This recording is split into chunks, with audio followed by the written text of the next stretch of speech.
As some of you might know, we have a video series dedicated to the history of the Battlefield franchise. We are fans, and we have a keen interest in the new Battlefield 5. And so all of us here have been watching the dumpster fire which has been Battlefield 5 so far. When I look at Battlefield and where it was coming from, looking at the hype that surrounded the last game, I'm just left thinking, you blew it! You had it all and you blew it! Let us start from the beginning. When we take a look at the news, Twitter and all the other various websites, we notice that there isn't really a hype surrounding the new game. And the responses are overwhelmingly negative. And we can't really form our own opinion about the gameplay because none of us has been invited to a beta test of the game so far. So we have to stick to the official outlets. Kinda sad we took part in all previous betas. The biggest mistake that EA made with Battlefield 5 is the very first trailer and the reveal event with Trevor Noah. I do love that fans on Twitter are actually changing the V's in their profiles for this game, something my mother did many years ago, ahead of the curve. And most people don't know this, but the V in my name is actually a 5. Yeah, my name is actually pronounced Trev 5 or Noah. Trevor Noah was kind of out of place. He's a political commentator. He was as out of place as Gabe Newell hosting a presidential debate. I took a look at the reveal of Battlefield 1, 4 and 3 to compare it with Battlefield 5.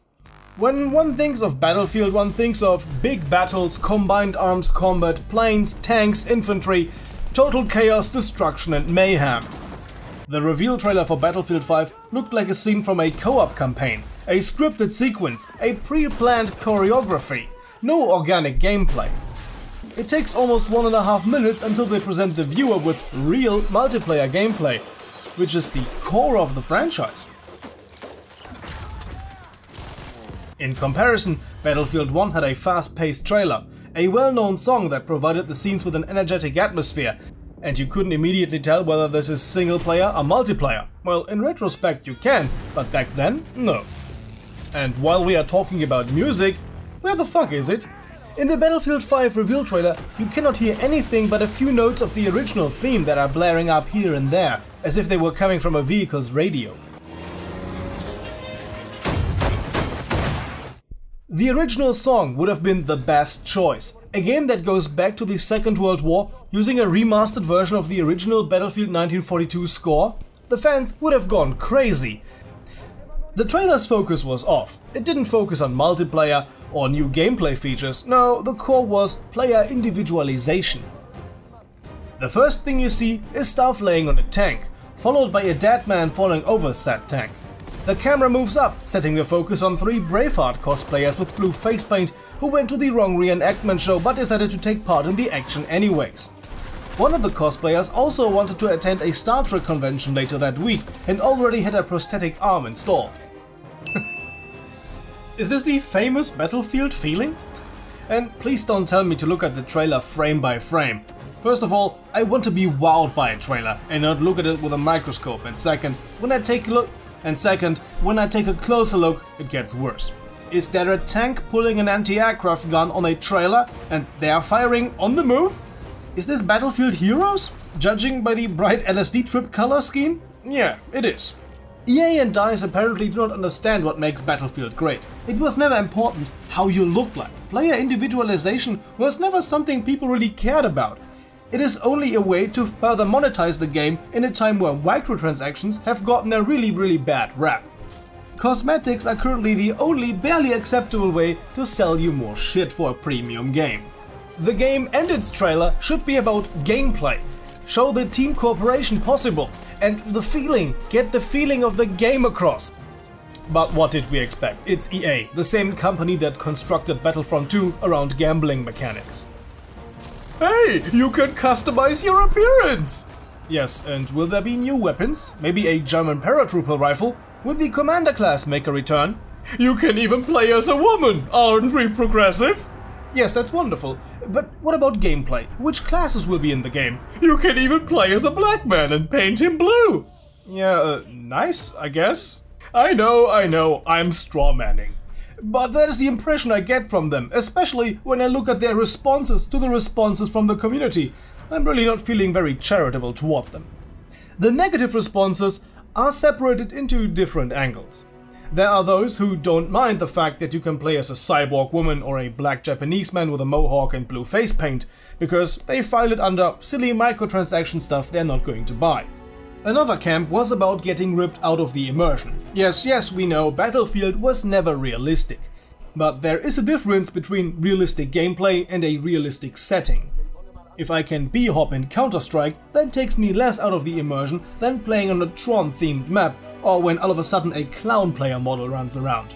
Sure, a clown doesn't affect the gameplay mechanics, but it destroys the atmosphere.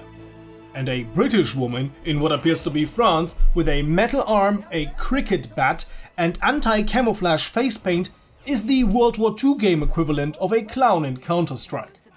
I prefer my fair share of realistic shooters, so I often find myself playing Red Orchestra over Battlefield. But I can understand that this is too much unrealism for many Battlefield players.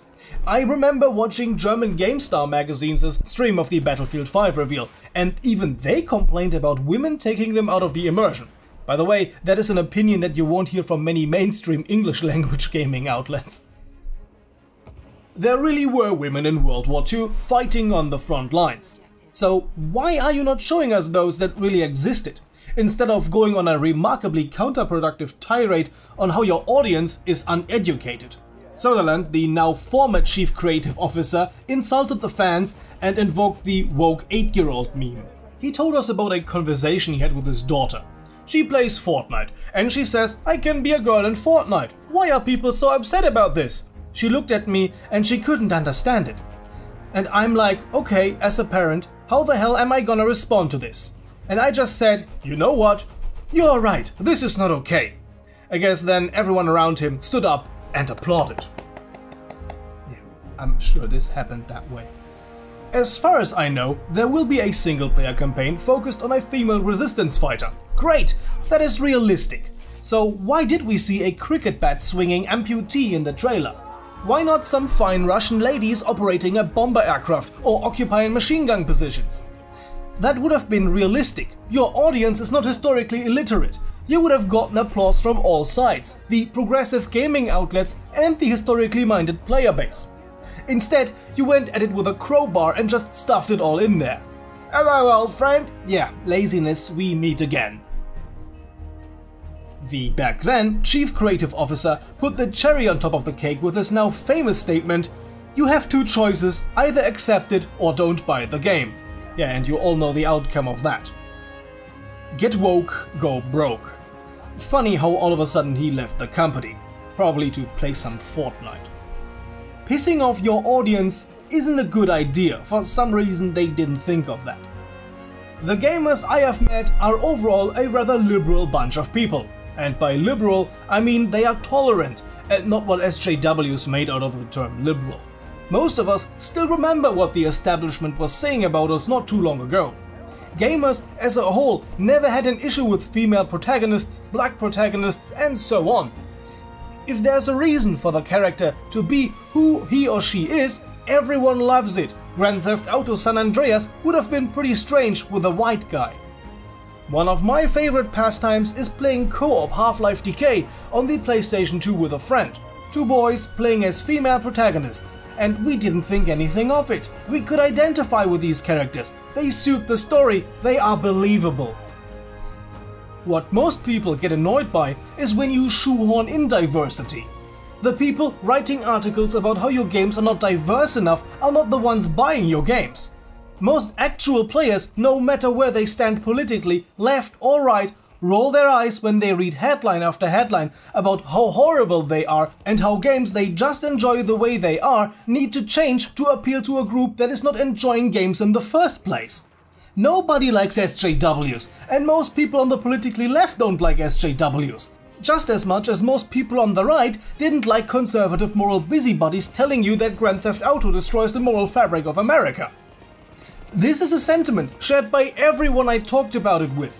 That includes people from all over the world, Europe, North and South America, Africa and the Middle East. Women, men, trans people, they all are annoyed with this. And this dislike of virtue signaling ranges from indifference to hate. Have you ever noticed that the evil sexist gamers all of a sudden do not have a problem with women in futuristic games? The responses to my cut content of Counter-Strike video, where I talked about the unused idea of female player models for Counter-Strike Global Offensive, got mixed feedback. Mostly concerns about fairness, not gender politics. And then many added that the IDF is a faction in CSGO that in real life has a bunch of female soldiers, so why not? That's realistic for the IDF. But back to Battlefield 5, that just became a new episode of Get Woke, Go Broke, a meme that I find way too amusing. Do I think the anti-SJW backlash is accountable for all of the bad pre-order numbers? No, of course not. But it very well may be at least half of it. The dislike is real. Public perception of the game is bad. And EA's responses just made it worse, leading to less and less pre-orders. And this anti-SJW sentiment that came up is not going to go away, as various female customizations were shown in a recent trailer just fueling this sentiment. To this I have to add a little caveat. We are in a time where everything that could be perceived as SJW stuff will be shot down. People got so fed up with it that they dismiss everything from the get-go, even if the creation comes from a non-SJW background.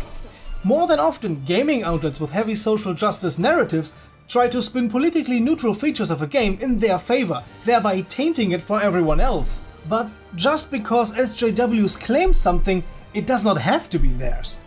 Now, if this applies in the case of Battlefield 5, maybe not.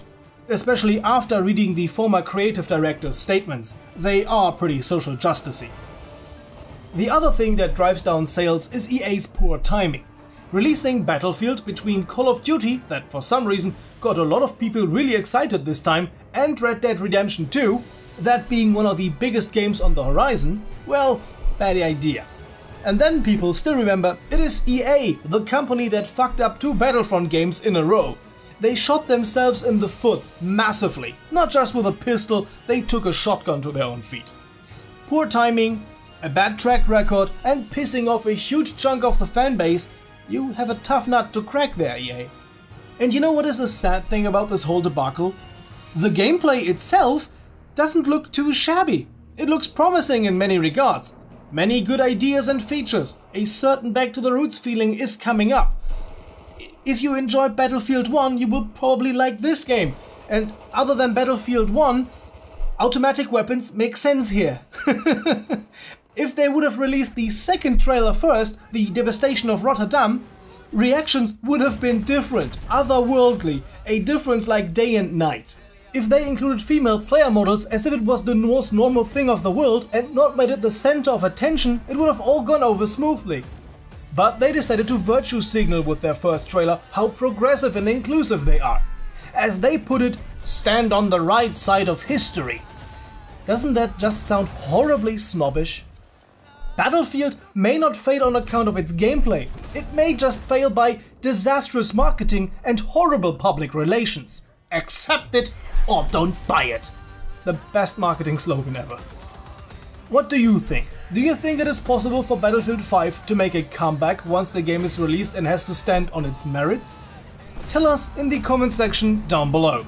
And maybe you want a blast from the past and take a look at the good old Battlefields, so check out our video series, The History of Battlefield. At this point, I want to thank our loyal supporters on Patreon. Kelter P, Zed GLaDOS, Lone Wolf, Sambo Badger, J13, and the newest one, Ram. Thank you very much for your support. To them and everyone else, thank you for watching. See you guys next time. Until then, have a nice day and as always, goodbye and guten Tag.